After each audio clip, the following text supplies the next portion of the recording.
사람들은 살아가는 중에 기적을 바랄 때가 분명히 있습니다. 기적이 필요한 순간들도 우리의 삶 가운데 분명히 있습니다.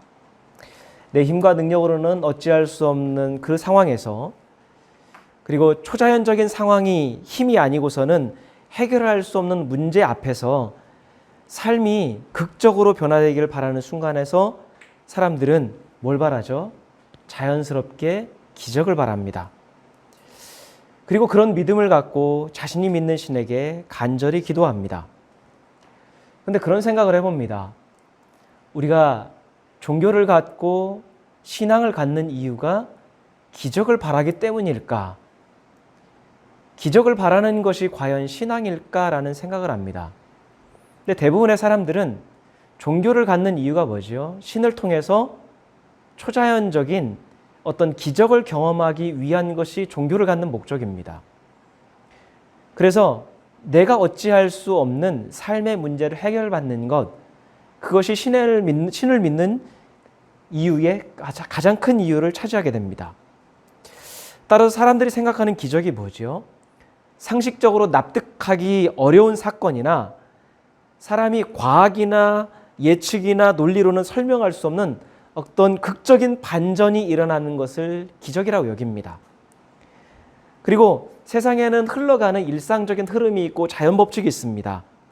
근데 그 질서에 신이 초자연적인 힘과 능력을 발휘해서 무엇보다 특히 나에게 도움이 되고 유리하도록 순간 개입해서 그것을 바꾸어 놓는 것을 기적이라고 여깁니다. 여기서 중요한 건 나한테 도움이 되는 거예요. 나한테 유리한 겁니다. 그러니까 이것을 뒤집어 생각해 보면 뭐지요? 하나님이 나만을 위해서 하나님이 세우신 질서가 있습니다. 하나님이 세우신 세상의 흐름이 있습니다.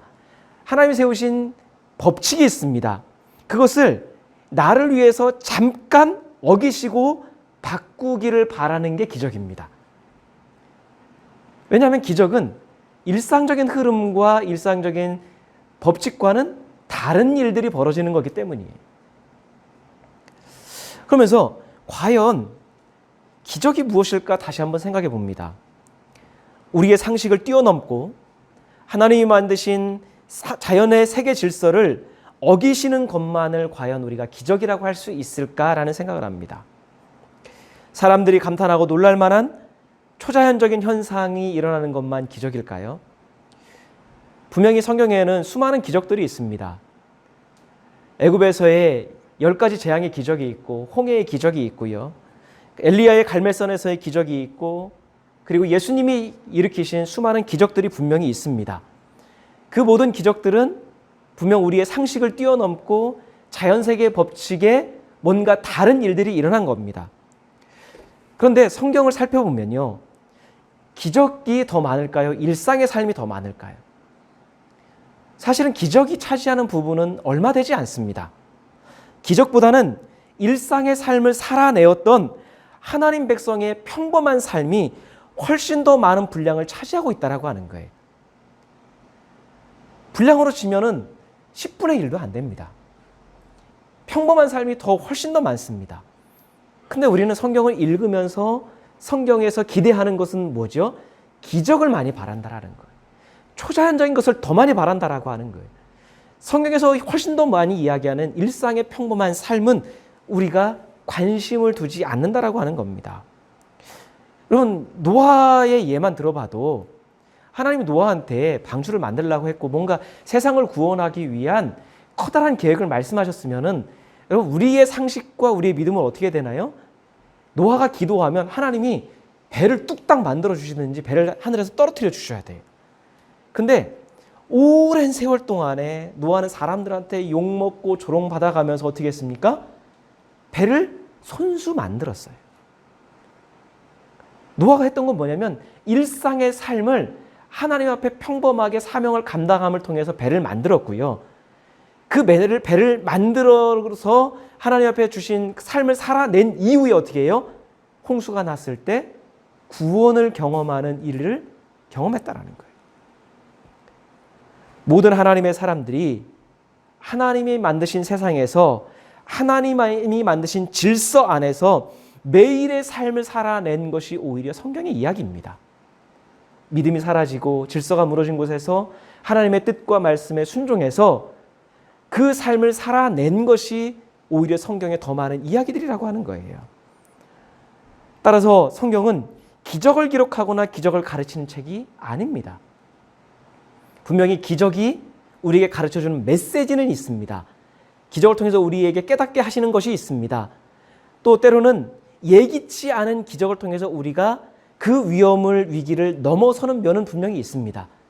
근데 성경이 기적 자체를 가르치거나 기적 자체를 우리에게 바라고 소망하게 하는 책은 아니라고 하는 거예요. 우리는 자꾸 성경을 보면서 우리가 하나님의 백성이라는 특권을 누리려고 하는 성향이 있습니다. 하나님이 믿음을 가진 신자인 우리를 위해 특별히 기도를 더 열심히 하는 우리들을 위해 믿음이 없는 사람들과는 다른 별도의 특별한 배려를 해주실 것이라고 우리는 확신합니다. 그리고 그 확신을 믿음이라고 생각합니다. 그런데 여러분 우리 한번 생각해 보십시오. 신자들이 믿음으로 고백할 때마다 믿는 우리가 기도할 때마다 하나님께서 우리만을 위한 그리고 나만을 위한 예외적인 특별한 일을 행하신다라고 하면 세상이 과연 정상적으로 돌아갈까요? 하나님이 우리를 위해서 특별한 기적을 행하신다라고 하는 것은 앞서 말했지만 하나님이 세우신 법칙과 하나님이 만드신 질서를 스스로 어기고 잠깐 동안 그 질서를 무시하는 거예요. 그러한 일들이 우리가 믿을 때마다 기도할 때마다 비일비재하게 일어난다면 여러분 과연 세상이 정상적으로 작동할까요? 세상이 평범하게 정상적으로 잘 흘러갈까요? 그런 기적들이 너무 많이 일어나게 된다면 자연세계의 질서와 균형이 무너질 겁니다. 여기저기에서 모든 것들이 균형이 다 무너질 거예요. 세상이 오히려 혼란과 혼돈으로 가득할 겁니다. 그래서 여러분 가장 큰 기적이 뭔가요? 하나님이 세우신 질서가 무너지지 않고 인간의 그리고 수많은 변수들에 의해서 이것이 파괴될 수도 있고 어그러질 수 있음에도 불구하고 이 질서가 그대로 유지되어 가고 있는 거예요. 그리고 그 질서가 의미하는 건 뭡니까? 우리에게 안정감을 주는 거예요. 우리로 하여금 평화를 누리게 하는 거예요. 근데 하나님이 붙드심으로 인해서 하나님이 만드신 그 질서가 얼마나 좋고 그 질서가 얼마나 완벽한지 우리로 하여금 평강을 누리게 하는 거예요. 일상의 삶에 무리가 없이 살아갈 수 있도록 하는 거예요. 근데 우리는 그 기적은 생각하지 않아요. 뭔가 특별한 것, 뭔가 나만을 위한 예외적인 어떤 사건이 일어나는 것을 우리는 기적이라고 여긴다라는 거예요. 그러니까 하나님이 우리에게 만들어 놓으신 너무나 많은 기적들을 우리가 놓치고 살아가고 있는 거예요. 따라서 하나님이 기적을 나타내신다고 해도요, 그 만드신 자연 세계의 질서가 큰 흐름이 깨지지 않는 범위 내에서 하나님은 하나님의 필요에 의해서 일으키실 겁니다. 그리고 기적도 자주 일으키지는 않으실 것 같아요. 왜요? 이미 모든 세계가 하나님의 기적 속에 진행되고 있기 때문이에요. 오히려 하나님은 믿는 우리로 하여금 어떻게 하실까요? 하나님이 이미 만들어 놓으신 질서, 하나님의 의도와 뜻 가운데서 우리가 살아갈 수 있도록 우리를 인도하시고 격려하시고 도와주실 거예요. 하나님의 질서 안에서 살아가면서 믿는 우리가 믿지 않는 이들과 다른 건 뭡니까? 하나님이 누구신지를 깨닫게 되는 거예요.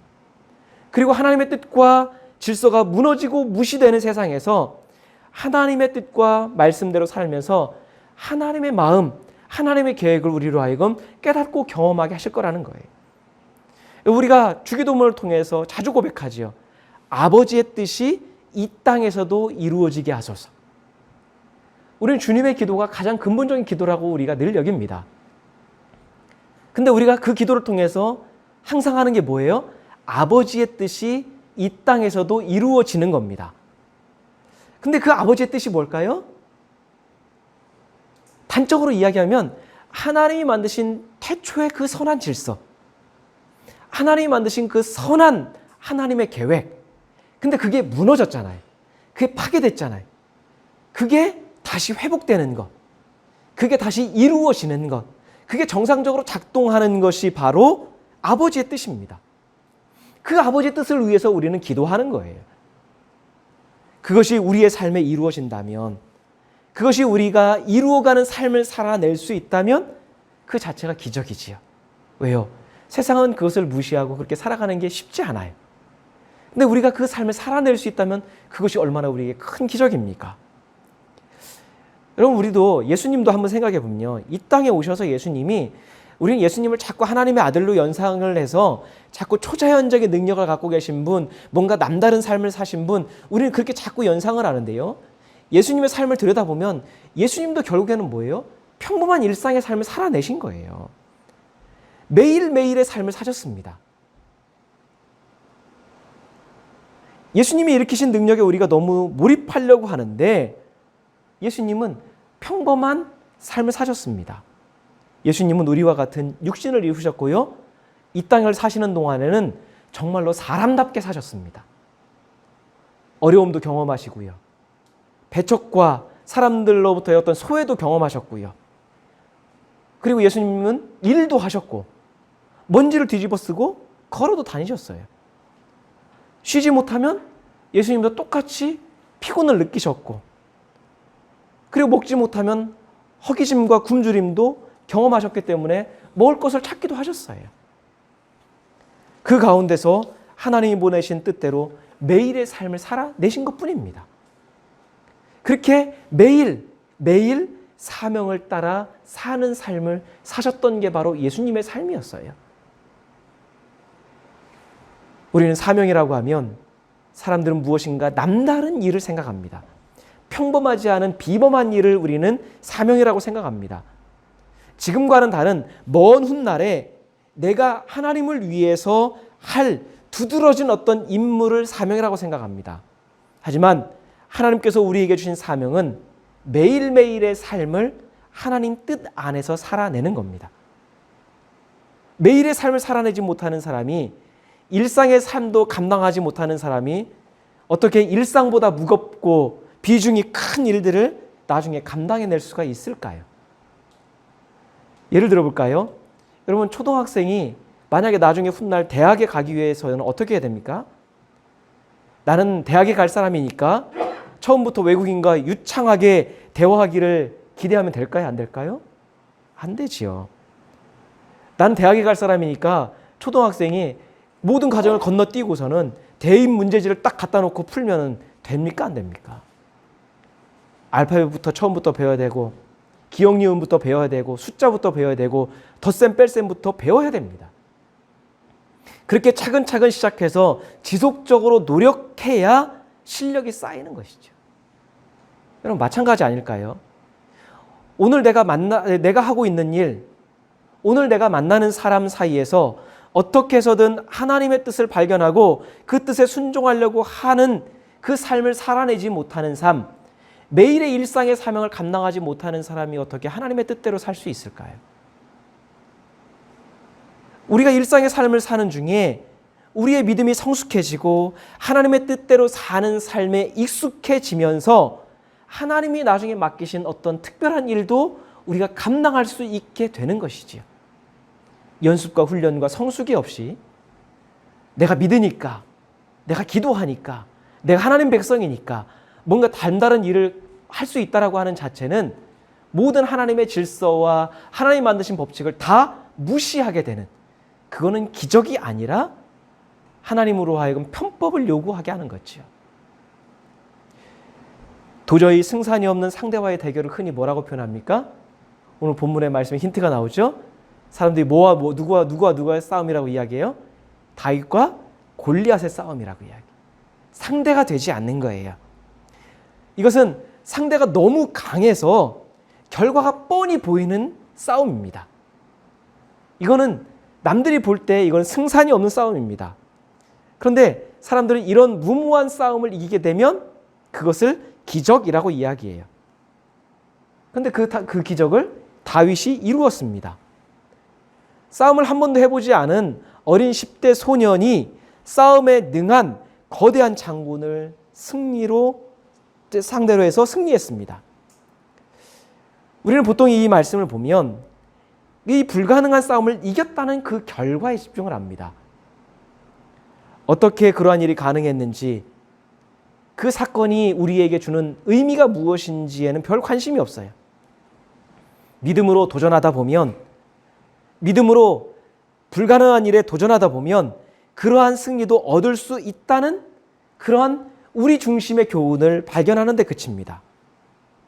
하지만 하나님이 도우시면 불가능한 일도 이룰 수 있고, 아무리 강한 일과 불가능한 상대도 믿음으로 나아가면 이길 수 있다라고 하는, 과연 믿음의 기적을 이야기하는 걸까 생각해 볼 필요가 있습니다.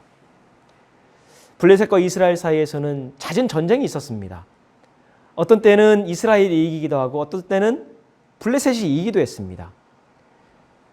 그런데 오늘 본문의 전후에 나오는 상황은 달라요. 블레셋에 2m가 훌쩍이 넘는 일반 사람들보다 훨씬 강한 장대한 골리앗이라는 장수가 있었기 때문입니다. 요즘 시대야 총싸움이기 때문에 덩치나 힘이 무슨 상관이 있어요. 근데 고대의 싸움은 주로 칼과 창의 싸움입니다. 그리고 선봉장의 싸움입니다. 선봉장이 나가서 기선을 제압하느냐 하지 않느냐가 싸움의 승패에 커다란 영향을 미쳤습니다. 왜요? 그로 말미암아 병사들의 사기가 결정이 되기 때문이에요. 그런데 블레셋에는 골리앗이라고 하는 특출난 선봉장이 있어요. 그런데 이스라엘은 이에 맞설 수 있는 장수가 아무도 없어요. 그 골리앗의 덩치, 힘, 능력에 압도되어서 감히 맞설려고 하는 엄두조차도 내지 못하고 있는 상황입니다. 이 싸움은 이스라엘에게 절대적으로 불리합니다. 시간이 지날수록 이스라엘이 전쟁에서 질 확률이 높아질 겁니다. 이런 상황에서 아버지의 심부름 때문에 다윗이 전쟁터에 왔습니다. 그리고 다윗이 전쟁터에 온 그때 때마침 골리앗이 하나님과 이스라엘을 모욕하는 말을 하는 것을 들었습니다. 그런데도 이스라엘 군대 중에서는 어느 누구도 거기에 맞서 싸우려는 사람이 없는 거예요. 모두 숨어서 두려움에 떨고 있었습니다. 이 모든 상황을 본 다윗이 분노해요.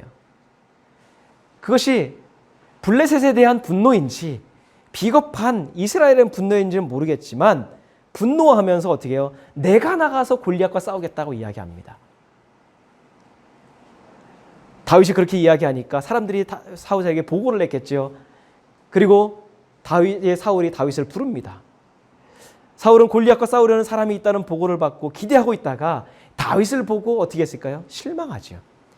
최소한 골리앗하고 싸우려고 하는 사람은 어때야 돼요? 그만큼의 덩치가 있든지 근육이 있든지 힘과 능력이 있든지 어떤 재주가 있든지 해야 되는데 딱 봐도 너무나 어린 소년이에요. 이스라엘에서는 20대 20살이 넘어야 비로소 전쟁에 나갈 자격이 주어집니다. 근데 다윗은 이제 갓 10대 소년이에요. 자격조차도 없습니다. 애송이입니다. 다윗을 내보냈다가는 오히려 블레셋으로부터 야 니네 살려고 애들 내보냈냐라고 조롱을 당할 거예요. 아무리 계산하고 생각해도 세상 물정 모르는 어린 소년의 치기 어린 혈기롭밖에 보이지 않는 거예요. 너무너무 실망한 사울이 다윗을 설득합니다. 너 못 나가. 너 안 돼. 그냥 일반 장수도 아니고 골리앗인데 안 된다라고 이야기해요. 근데요, 다윗이 고집이 센가 봐요. 계속 조릅니다. 할 수 있다라는 거예요. 싸울 수 있다고 심지어는 이길 수 있다라고 이야기하는 거예요. 다윗이 싸움에서 계속 이긴다고 하자, 나간다고 하자 사울은 어떤 이유인지 모르겠지만 다윗에게 싸울 수 있는 장비들을 제공합니다. 그래서 38절의 말씀에 보면 뭐라고 기록되냐면 사울은 자기의 군 장비로 다윗을 무장시켜 주었다. 머리에는 노트구를 씌워주고 몸에는 갑옷을 입혀 주었다라고 이야기해요. 사울이 자기 군복을 다윗에게 주었습니다. 그럼 왕이 자신의 군복을 주었다라는 건 뭐예요? 모든 군대는 왕의 군복을 입고 있는 사람의 명령을 따라야 되는 거예요. 어떤 의미에서 보면 통솔권을 다 준 겁니다. 커다란 특혜지요. 거기에다가 노트구를 주고 갑옷도 입혀주었습니다. 39절에 보니까 사울이 자기 칼도 주었어요. 전쟁에서의 왕의 칼은 지위를 상징합니다. 그러니까 다윗에게 모든 것을 싸울 수 있는 조건을 다 준 거예요. 싸울 수 있는 모든 자원들을 다 지원해 준 겁니다. 왕의 것이니까 싸움을 하는데 얼마나 도움이 될까요? 그런데 그것들을 몸에 걸치고 다윗이 시험 삼아 걸어봅니다. 그런데 사울은 일반인보다도 머리가 하나 더 있는 장대한 사람입니다. 사울도. 그런 사울이 입고 있었던 갑옷이나 들었던 칼이나 이런 것도 군복을 입어보니까 어때요? 10대 소년인 다윗이 입기에는 너무나 무거워요. 버겁습니다. 불편합니다. 당연하지요. 왜요? 다윗은 지금까지 한 번도 군복을 입어본 적이 없고 칼을 휘둘러 본 적도 없어요. 그러니까 다윗이 어떻게 이야기합니까? 39절에 보니까 이런 무장에는 제가 익숙하지 못합니다. 이런 무장을 한 채로는 걸어갈 수가 없습니다. 그리고는 군복과 갑옷, 투구 다 벗어요. 칼도 버려둡니다. 그럼 싸우지 않겠다라는 걸까요? 대신에 다른 것들을 가져갑니다. 우리 40절 말씀 한번 같이 읽겠습니다. 그런 다음에 다윗은 목동의 지팡이를 들고 시냇가에서 돌 5개를 골라서 자기가 메고 다니던 목동의 도구인 주머니에 집어넣은 다음 자기가 쓰던 무린매를 손에 들고 그 블레셋 사람에게 가까이 나아갔다. 기록합니다. 여러분, 여기서 빨간 글씨로 써 있는 것이 중요합니다. 이것은 뭐냐면 다윗이 평상시에 쓰던 것들이에요. 다윗은 평소에 쓰던 자기의 목동 지팡이 그걸 들고 갑니다. 그리고 시냇가에 돌 5개를 골라서 평소에 자기가 메고 다니던 목동의 주머니에 넣습니다. 손에는 평소에 쓰던 무린매를 가지고 싸우러 나갑니다. 모두 다 뭐예요? 전쟁과 싸움과는 상관없는 일상의 평범한, 일상의 삶에 필요한 평범한 도구들일 뿐이에요. 전쟁 장비가 아닙니다. 투구를 썼고요. 몸에는 무게만 약 57kg가 넘는 갑옷을 입었고 다리에는 놋 각반을 썼고 어깨에는 골리앗이 썼던 창의 무게를 짐작을 해보니까 날 무게만 7kg가 넘는다라는 거예요. 거기에다가 앞에 보면은 골리앗 앞에 방패든 자가 섰다라고 이야기를 해요. 모든 공격으로부터 방어를 하고 공격할 수 있는 준비가 되어 있는. 싸움에 미숙한 다윗은 기껏해야 물매와 막대기를 가지고 나아가고 싸움에 익숙한 장군인 골리앗은 완전 무장을 했습니다. 오히려 둘의 장비가 바뀌어야 그나마 이길 수 있는 확률이 조금이나마 높아질 텐데 장비도 상대가 안 돼요. 다윗이 전쟁에 필요한 도구들을 버린 채 왜 막대기와 물매를 가지고 나갔을까요? 그 도구들은 자신에게 익숙한 것들이었기 때문이에요. 자기에게 익숙한 것들이에요. 자신의 손에는 칼보다 지팡이와 물매가 더 익숙합니다. 갑옷이나 칼을 가지고 싸움을 해본 적이 한 번도 없습니다. 그러니까 갑옷을 입고 칼을 가지고 나아간들 그것이 전쟁에 꼭 필요한 도구이긴 하지만은 자신에게는 오히려 더 불편한 도구일 뿐이에요. 거추장스러울 뿐입니다. 차라리 자신이 늘 평소에 사용하던 익숙한 물매를 가지고 나아가는 편이 훨씬 더 낫다라고 판단을 한 것이죠. 하지만 단순히 손에 익숙하고 물매를 던져서 정확하게 맞출 수 있는 실력을만을 가지고 전쟁에 나갈 수는 없는 노릇입니다. 여러분, 작은 짐승을 쫓거나 장난을 할 때는 그 물매를 가지고 나갈 수 있어요. 동네 또래 아이들하고 싸울 때는 그 물매를 사용할 수 있습니다. 하지만 아무리 물매를 잘 돌린다고 한들 싸움에 능숙한 완전 무장한 장수와의 싸움에서 물매만 가지고 나갈 수는 없는 노릇입니다. 근데 다윗은 그렇게 해요. 그것으로도 골리앗과의 싸움에서 충분히 승산이 있다고 가능하다고 생각했기 때문일까요? 무엇이든지 정확히 맞출 수 있는 자신의 물매 돌리는 실력을 믿었기 때문일까요? 진짜로 다윗이 내가 골리앗과 싸워서 이길 수 있다고 생각했을까요? 다윗의 말을 보면 단순히 손에 익숙했기 때문에 자신감을 가진 게 아니라는 것이지요. 다윗은 물매로 정확하게 목표에 명중시킬 수 있는 자신의 그 실력을 믿고 나간 게 아닙니다. 다윗이 손에 쥔 물매에는 그의 삶의 경험이 담겨 있는 겁니다. 다윗의 손에 그 물매가 익숙했다라고 하는 말은 그동안 그 물매를 갖고 살면서 체험했던 하나님의 도우심을 신뢰했다는 말이에요. 그가 물매를 사용할 때마다, 그가 자신에게 주어진 사명에 충실할 때마다 하나님은 그때그때마다 다윗과 함께 하셨고 그때그때마다 하나님의 도우심이 있었다라고 하는 거예요. 싸움에 나갈 수 없다고 말하는 사울을 향해서 다윗이 어떻게 이야기합니까? 우리 함께 우리 34절에서 36절 말씀 같이 읽겠습니다. 그러나 다윗은 굽히지 않고 사울에게 말하였다. 임금님의 종인 저는 아버지의 양떼를 지켜왔습니다. 사자나 곰이 양떼에 달려들어 한 마리라도 물어가면 저는 곧바로 뒤쫓아가서 그놈을 쳐 죽이고 그 입에서 양을 꺼내어 살려내곤 하였습니다. 그 짐승이 저에게 덤벼들면 그 턱수염을 붙잡고 때려 죽였습니다. 제가 이렇게 사자도 죽이고 곰도 죽였으니 저 할례 받지 않은 블레셋 사람도 그 꼴로 만들어 놓겠습니다. 살아계시는 하나님의 군대를 모욕한 자를 어찌 그대로 두겠습니까? 다윗의 이야기를 들어보면 다윗은 어렸을 때부터 사자나 곰과 맞선 경험이 있습니다. 사자나 곰과 싸워서 자신의 양떼를 지켜왔습니다. 근데 그것 때문에 자기가 그 경험 속에서 자기가 진짜로 사자와 곰을 이길 만한 능력이 있다라고 고백하는 걸까요? 어려서부터 사나운 짐승들과 싸워서 이기다 보니까 골리앗도 문제가 되지 않는다라고 하는데, 지금까지 자신이 싸워서 죽였던 짐승들처럼 만들 수 있다라고 하는데, 그래서 이 말만 듣고 보면 다윗은 자신의 경험과 실력을 의지하는 것처럼 보입니다. 내가 이런 경험이 있으니까 그 경험에 비추어 볼 때 여기도 가능해라고 말하는 것 같습니다.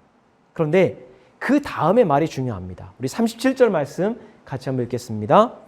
다윗은 말을 계속하였다. 사자의 발톱이나 곰의 발톱에서 저를 살려주신 주님께서 저 블레셋 사람의 손에서도 틀림없이 저를 살려주실 것입니다. 여러분, 중요한 것은 여기서요, 이기겠다라고 말하는 게 아니라는 거예요. 싸움에서 이긴다라고 이야기를 하지 않는다라는 거예요. 지금까지도 하나님은 맹수들에게서 저를 살려주셨습니다. 하나님이 살려주신 경험이 있습니다. 일상생활 속에서 지금까지 내가 살아온 것은 하나님의 살리심 속에서 살아온 겁니다. 그러니까 하나님이 이 가운데서도 저를 살려주실 것을 믿습니다. 믿는 거죠. 다윗은 사자와 그 맹수들의 발톱에서 살아남을 수 있었던 게 자신의 실력이라고 말하는 게 아닙니다. 하나님께서 그때그때마다 도우시고 건져내셨다고 고백하고 있습니다. 여러분, 사실이 그렇지 않을까요?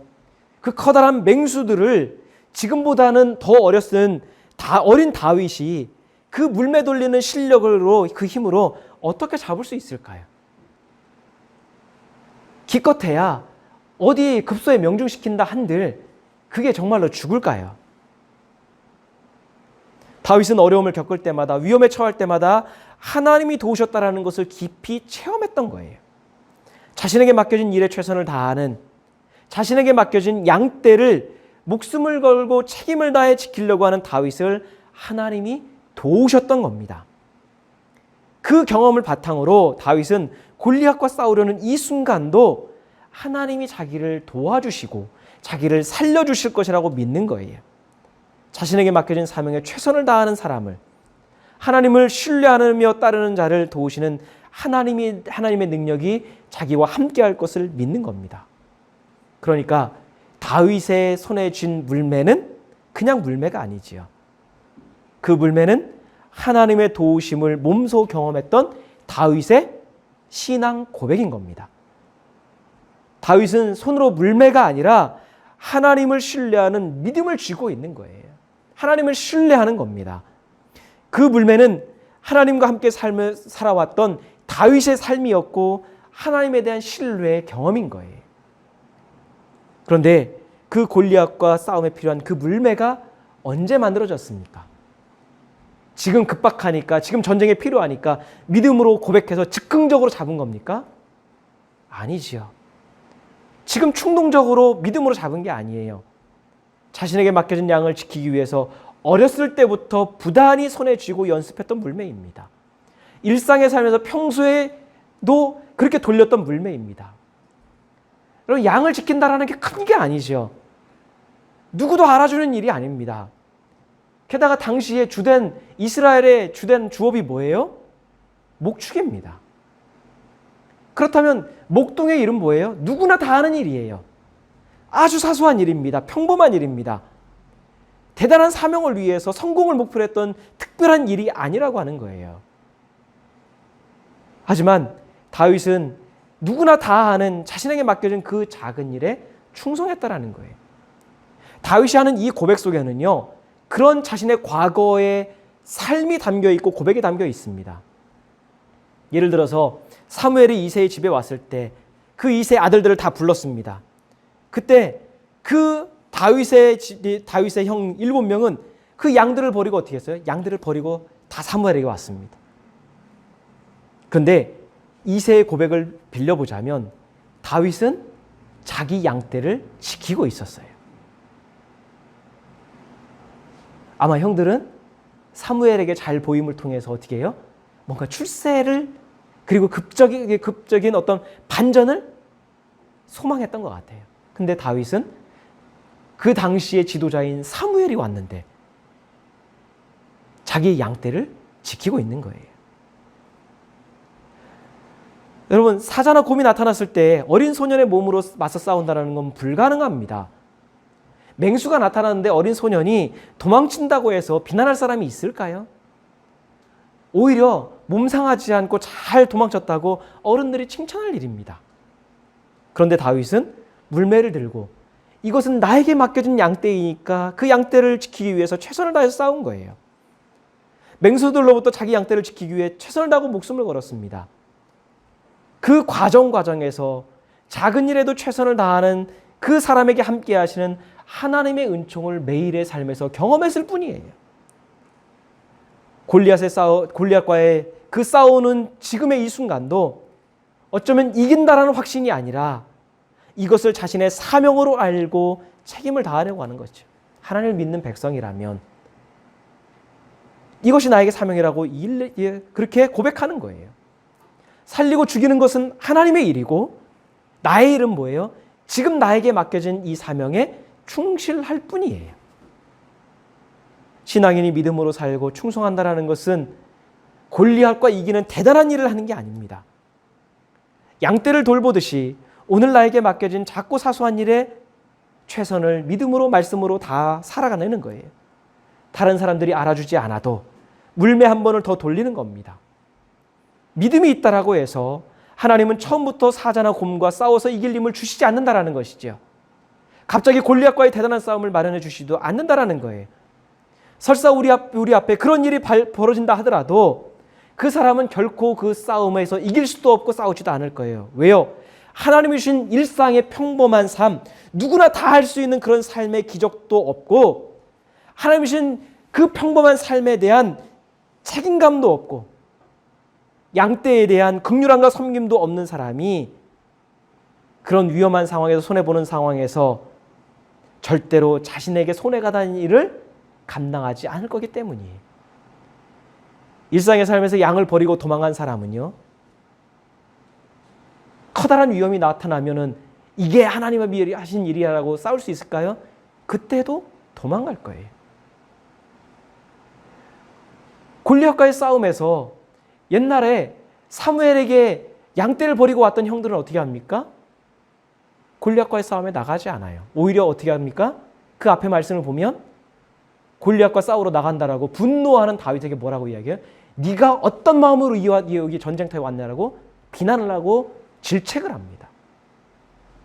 작은 싸움에 일상의 삶에 피했던 형들은요, 큰 싸움도 싸울 수 없는 거예요. 하나님의 백성으로서의 신자들은 하나님께 쓰임받기를 원합니다. 하나님이 주신 사명을 감당하기를 원합니다. 하나님이 우리의 일상에 어려울 때마다 기적을 베푸기를 원합니다. 그런데 오늘 다윗이 그 비결을 우리에게 가르쳐 줍니다. 특별한 일이 아니라 남들 다 하는, 아니 때로는 남들이 기피하는 나에게 맡겨진 일에 충성해야 된다라는 거예요. 양 한 마리도 소홀히 하지 않는 그 마음, 양을 지키기 위해서 매일 지루한 물매 돌리기를 반복하는 사람에게 결국에 하나님의 은총이 함께 하신다라는 것입니다. 오늘 우리는 하나님께 쓰임받기 위해서 어떤 물매를 준비하고 있을까요? 많은 신자들이 믿음으로 사는 것을 이미지 트레이닝 정도로 생각하는 것 같아요. 매일 예배와 기도를 통해서 생각으로만 믿음은 이런 거야. 믿음으로 사는 것은 이런 거야. 이렇게 살면 잘 사는 거지. 이미지 트레이닝만 합니다. 철학이나 관념으로 생각합니다. 하지만 믿음은 물매를 실제로 돌리는 거지요. 이론이 아니라는 거예요. 매일 하나님이 주신 삶에서 생명을 지키기 위해서 하나님의 질서를 지키기 위해서 물매를 돌려야 그것이 믿음이라는 거예요. 다윗은 기적을 믿고 골리앗에게 맞선 게 아닙니다. 자신의 물매 실력을 믿고 무모한 전장에 나간 게 아닙니다. 다윗은 지금까지 해왔듯이 평소의 걸음을 걸어간 것뿐이에요. 다만 그 대상이 골리앗으로 바뀐 것뿐입니다. 일상에서 충실하게 돌렸던 물매를 들고 하나님에 대한 신뢰를 갖고 그 걸음을 나아갔을 뿐입니다. 그렇다면 오늘 우리는 다윗처럼 오늘을 살아가면서 물매를 돌리고 있을까요? 아무도 알아주지 않는 곳에서 다른 사람들이 버리고 간 양떼를 지키기 위해서 도망가지 않고 물매를 지키고 있을까요? 하나님은 기적을 통해 하나님을 나타내시기보다 우리의 평범한 일상과 우리의 물매를 사용하시는 분이고, 그리고 그것이 하나님의 기적인 것을 우리로 하여금 경험케 하시는 분입니다. 우리의 일상의 평범한 삶, 우리에게 맡겨진 그 사소한 일들은요, 우리에게 무엇을 얘기하냐면 그 일상을 믿음으로 살아내는 것이 곧 기적이고, 기적은 매일을 믿음으로 한결같이 살아내는 것이라는 것을 가르쳐주고 있습니다. 우리의 일상의 삶이 곧 하나님이 사용하시는 물매입니다. 우리 함께 같이 기도하겠습니다.